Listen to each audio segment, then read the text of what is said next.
सत साहेब सभी को राम राम।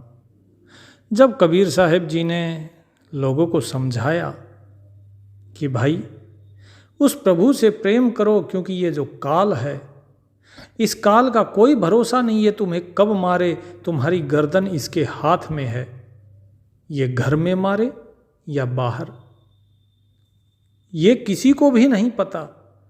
लेकिन ये जरूर है कि मृत्यु तो आनी है, मृत्यु अटल है, इससे कोई नहीं बचा आज तक। चाहे कोई राजा हो या प्रजा, चाहे कोई कितना ही धन्ना सेठ हो या कोई कितना ही दरिद्र कंजूस, लेकिन मृत्यु तो सबकी आती है। लोगों के पास कितने ही हकीम हो, कितने ही वैद्य हो, लेकिन मृत्यु तो फिर भी अटल है। इच्छा मृत्यु का वरदान था भीष्म के पास, लेकिन मृत्यु तो फिर भी अटल है। साहिब कहते हैं, मतलब आस पास जोधा खड़े सभी बजावे गाल, बीच महल से ले गया ऐसा काल कराल, कि चाहे कितने ही पहरेदार खड़े हों, कितने ही वैद्य हों, हकीम हों, लेकिन तुम्हारे महल के बीच से ये काल उठा ले जाएगा तुम्हें। और जो तुमसे कहते हैं कि हम तुम्हें बचा लेंगे, हम तुम्हारे साथ हैं, हम तुम्हें कुछ नहीं होने देंगे, वे सब केवल तमाशा देखते रह जाएंगे। तो लोगों ने पूछा कि भगवान फिर क्या किया जाए? तो साहिब कहते हैं, अब कहूँ राम नाम अविनाशी, हरि छाड़ जियरा कतऊ न जासी, जहाँ जाहू तहाँ होहु पतंगा, अब जन जरहु समुझ बिस संगा, राम नाम लो लाय सुलीन्हा, भृंगी कीट समुझ मन दीना। कि भाई अब इससे बचने का एक ही उपाय है कि प्रभु की शरण में आ जाओ, उससे प्रेम करो और उस राम नाम, जो उस अविनाशी का जो राम नाम है, उसे भजो और उस प्रभु को छोड़कर इस मन को और कहीं मत जाने दो। क्योंकि यदि ये मन कहीं भी गया इस संसार में, तो जैसे दीपक की लो के ऊपर पतंगे उड़ते हैं, आग के चारों तरफ पतंगे उड़ते हैं और अंत में उसी में ही स्वाहा हो जाते हैं, उसी में भस्म हो जाते हैं। इसी प्रकार ये संसार के जितने भी विषय हैं, ये सब अग्नि के ही समान हैं। तुम्हारा मन अगर बाहर जाएगा, प्रभु से हटकर इधर उधर कहीं भी गया, तो ये पतंगे की भांति इन विषयों में फंस जाएगा और तुम्हारे प्राण इन विषयों में फंसे फंसे ही निकल जाएंगे। तो इसीलिए राम नाम लो लाय सुलीन्हा, भृंगी कीट समझ मन दीना। कि जिस प्रकार भृंगी, जो भृंगी कीड़ा होता है, जिसे कुछ लोग गोंजनी कहते हैं, गांव में जो मिट्टी का घर बनाता है, आपने कई जगह देखा होगा, दीवारों पे मिट्टी लगी रहती है, उसके अंदर छेद होता है। वो भृंगी, वो बाहर से एक कीड़े को उठा के लाता है, उस मिट्टी के अंदर डालता है, मिट्टी के घर में, और बाहर से बंद कर देता है, और फिर उसको धीरे धीरे उसके ऊपर गुंजन करता है और उस कीड़े को अपने जैसा ही उड़ने वाला बना देता है। एक कीड़ा जो रेंग कर चल रहा था धरती में, उसे पंख आ जाते हैं। ये उस भृंगी कीड़े की महानता है। बोले इसी प्रकार गुरु भी है। गुरु तुम्हें एक विषयासक्त व्यक्ति से एक भक्त बना सकता है। वो तुम्हें इस संसार के भवसागर से निकाल के प्रभु से मिला सकता है। तो इसीलिए गुरु के अधीन रहो और प्रभु में प्रेम लगाओ और राम नाम में अपनी लो लगा के रखो, अपनी सुरत लगा के रखो। यदि उसमें सुरत लगा ली तो तुम्हारी मुक्ति निश्चित है। फिर ये काल तुम्हारा कुछ नहीं कर पाएगा। और यदि नहीं लगाई और इस संसार में अपने मन को लगने दिया, तो उसके बाद क्या होगा? साहिब कहते हैं, भौ अस गुरुआ दुख की मारी, भौ अस गुरुआ दुख की मारी, करु जीव जतन सुदेख विचारी, मन की बात है लहर विकारा, तब नहीं सूझे वार न पारा। कि अगर प्रभु में इस मन को नहीं लगाया और संसार में ही लगाया हुआ रहेगा तो इस संसार में इतना दुख है, इतना भारी दुख है कि जिसका कोई वार पार नहीं है। तुम कितने ही फिर जतन कर लेना, कितने ही विचार कर लेना, कितनी ही चतुराई कर लेना, लेकिन इस संसार के दुखों से पार नहीं पा पाओगे। ये मन ही तुम्हारा मित्र भी है और यह मन ही तुम्हारा शत्रु भी है। जो व्यक्ति इस मन के अधीन हो गया, जिसका मन विषयों में आसक्त है, वो स्वयं ही अपना शत्रु हो जाता है। और जिस व्यक्ति ने इस मन को अपने अधीन कर लिया, वही अपना मित्र हो जाता है। तो मित्र और शत्रु ये कहीं बाहर नहीं है, ये आपके अंदर ही है। आपका मन यही मित्र है, इसके अंदर लहरें उठती रहती हैं। जैसे सागर के अंदर अनेकों लहर उठती हैं, ठीक इसी प्रकार इस मन के अंदर जो लहरें उठ रही हैं विषयों की, विकारों की, इन्हें खत्म करो, इन्हें शांत करो। यदि इन्हें शांत कर लिया तो आपका मन शांत हो जाएगा और उस प्रभु के प्रेम की बारिश फिर आपके ऊपर होगी। अगर नहीं इसको शांत कर पाए तो कोई वार पार नहीं है। इस संसार में भटकते रहोगे, आज जन्म कल मृत्यु, फिर जन्म फिर मृत्यु, और इसी में ही भटकन में ही सारा जीवन आपका ये भी जा रहा है और ये सारी आपकी जो यात्रा है इस आत्मा की, ये इस भटकन में ही चलती रहेगी और दुख पर दुख भोगते रहेंगे। कबीर साहिब कहते हैं, इच्छा के भवसागरे बोहित राम आधार, कहें कबीर हरि शरण गहु गोबछ खुर विस्तार। किस इच्छा रूपी भवसागर में तैरने के लिए केवल एक ही आधार है और वो है राम नाम का। नहीं तो इस इच्छा के भवसागर में व्यक्ति डूबता चला जाता है। और जो प्रभु की शरण गह लेता है, जो प्रभु के शरणागत हो जाता है, उसके लिए बड़े से बड़ा दुख भी बहुत छोटा हो जाता है।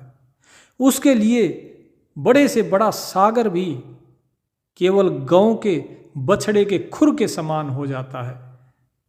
खुर अर्थात पैर, अर्थात गाय का जो बछड़ा होता है उसके पैर जितना जगह में रखा जाता है, बोले इतना छोटा हो जाता है।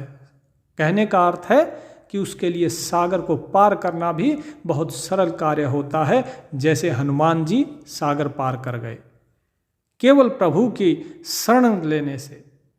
प्रभु के नाम से सब कुछ हो सकता है। प्रभु तो कृपा निधान है, दयालु हैं, वो सब पर दया करते हैं। जरा सोचिए, जिन प्रभु ने रत्नाकर डाकू उसके ऊपर कृपा करे और उन्हें महर्षि वाल्मीकि भगवान बना दिया, भगवान वाल्मीकि बना दिया। जिन प्रभु ने दया करी उंगली माल पर और उसे डाकू उंगली माल से गौतम बुद्ध का शिष्य अहिंसक बना दिया, क्या वो आप पर दया नहीं करेगा? जब वो मेरे जैसे अधम पापी पर अगर दया कर सकता है तो आप तो फिर भी सज्जन हैं, सरल हृदय के भक्त हैं, आप पर क्यों दया नहीं करेगा? जब वो प्रभु वेश्या को भी अगर पार उतार सकता है तो क्या आपको पार नहीं उतारेगा? अजामेल जैसे अधम व्यक्ति को भी पार उतार सकता है। जो सदना कसाई, जिसका काम ही कसाई का था जीवों को काटना, जब वो उस पर कृपा कर सकते हैं तो आप पर कृपा क्यों नहीं करेंगे? आप एक बार अपने आप को समर्पित करके तो देखो प्रभु को, उससे प्रेम तो करके देखो। एक बार उससे प्रेम किया तो फिर उसका जो प्रेम आपके ऊपर बरसेगा उसकी कोई थाह नहीं है। तो इसलिए प्रभु से प्रेम करो, जो प्रभु के आधारित हो गया, जिसने प्रभु का आधार पकड़ लिया, वो फिर कभी नहीं डूबता, उसे प्रभु पार करा ही देते हैं। और यदि इस संसार में फंसे रहे तो इस संसार में तो केवल दुख ही दुख हैं। साहेब अपनी 21वीं रामायणी में कबीर बीजक की कहते हैं, बहुत दुख दुख ही की खानी, तब बची हो जब राम ही जानी, राम ही जान युक्ति से चलही, युक्ति ही ते फंदा नहीं परही।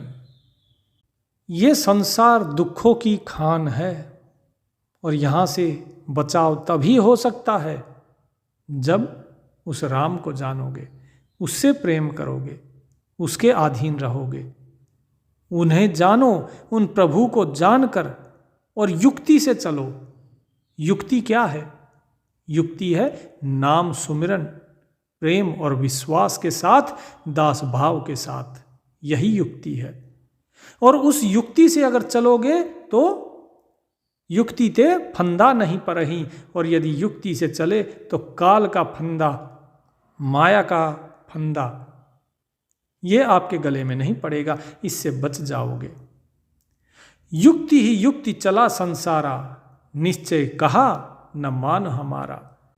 कनक कामनी घोर पटोरा, संपत्ति बहुत रहाई दिन थोरा। कि ये संसार जो है, ये जो मैं निश्चय करके कह रहा हूं कि भाई तुम इस तरीके से चलो, उसे नहीं मानता। ये तो अपनी अलग ही युक्ति चलाता है। ये चतुराई खेलता है इस संसार को जीतने की। ये चतुराई खेलता है इस संसार में संपत्ति और स्त्री को भोगने की। ये इस संसार में ज्यादा से ज्यादा धन जोड़ना चाहता है, लेकिन इसकी संपत्ति चाहे कितनी भी बढ़ जाए, कितना ही धन इसके पास हो, कितना ही स्वर्ण हो, कितनी ही स्त्रियां हो क्यों ना हो, लेकिन ये जीवन तो थोड़ा रह गया, क्योंकि ये उस सब को भोग नहीं सकता। और धीरे धीरे इसकी श्वासों की जो पूंजी है वो घटती जा रही है। तो ये भोगेगा क्या? किस चीज का आनंद लेगा? ये सारी उम्र तो इसने सिर्फ जमा करने में, एकत्रित करने में, संपत्ति को एकत्रित करता रहा कि मैं ये भी जोड़ लूं, वो भी जोड़ लूं। किसे बचा रहा है ये? किसे जोड़ रहा है? अरे जब तुम्हारी श्वासें ही व्यर्थ चली गई तो तुमने बचाया किसको? थोड़ी संपत्ति गोबोराई, धर्मराय की खबर न पाई। देख त्रास मुख गो कुमलाई, अमृत धोखे गौ बिस खाई। इस थोड़ी सी संपत्ति को देखकर तुम इतने बावले हो रहे हो, बोरा गए हो, और तुमने उस धर्मराय की खबर नहीं पाई जो काल तुम्हारे सर पे बैठा है। उसे तो तुमने समझा ही नहीं। और जब अंत समय आता है और वो काल तुम्हारे सिर पर आके खड़ा हो जाता कि चल खड़ा हो जा, तेरा चलने का समय आ गया, अब दूसरी योनियों में जाके दुख भोग, तब ये चेहरा जो आज तक धन संपत्ति को देखकर खिला हुआ था, ये मुरझा जाता है। कि जितना मैंने जोड़ा, जितने खजाने, पत्नी, पुत्र, सगे संबंधी, रिश्ते नाते सारे, बोले सब कुछ छोड़ के जाना होगा।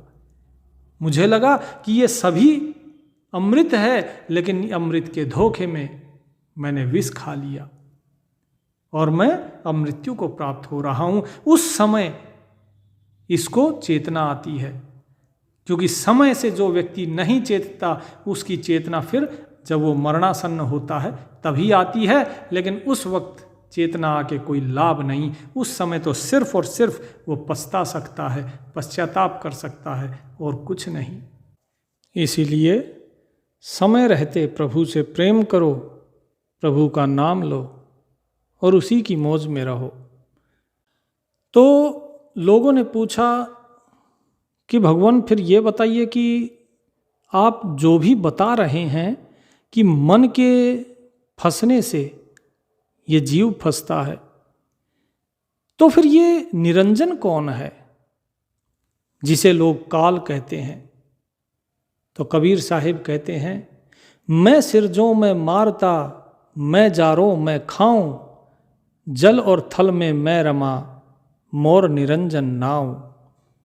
अर्थात कि मैं ही सबको पैदा करता हूं, मैं ही मारता हूं, मैं ही इस संसार को बनाता हूं और मैं ही इसे खा लेता हूं, मैं ही लोगों को पैदा करता हूं। जल हो, थल हो, नभ हो, सभी जगह मैं ही रमा हुआ हूं और मेरा ही नाम निरंजन है। जब लोगों ने पूछा, बोले साहिब ये निरंजन के बारे में कहा, लेकिन आप कह रहे हैं कि आप मारते हो, आप पैदा करते हो और आप ही जलाते हो और आप ही खाते हो, जल थल में सब जगह आप ही रमे हो और आप ही निरंजन हो। तो इसका भावार्थ आगे साहिब समझाएंगे कि ऐसा कबीर साहिब जी ने क्यों कहा कि मैं ही निरंजन हूं। तब तक अगले सत्संग का इंतजार कीजिए और प्रभु का नाम लीजिए। सत साहिब।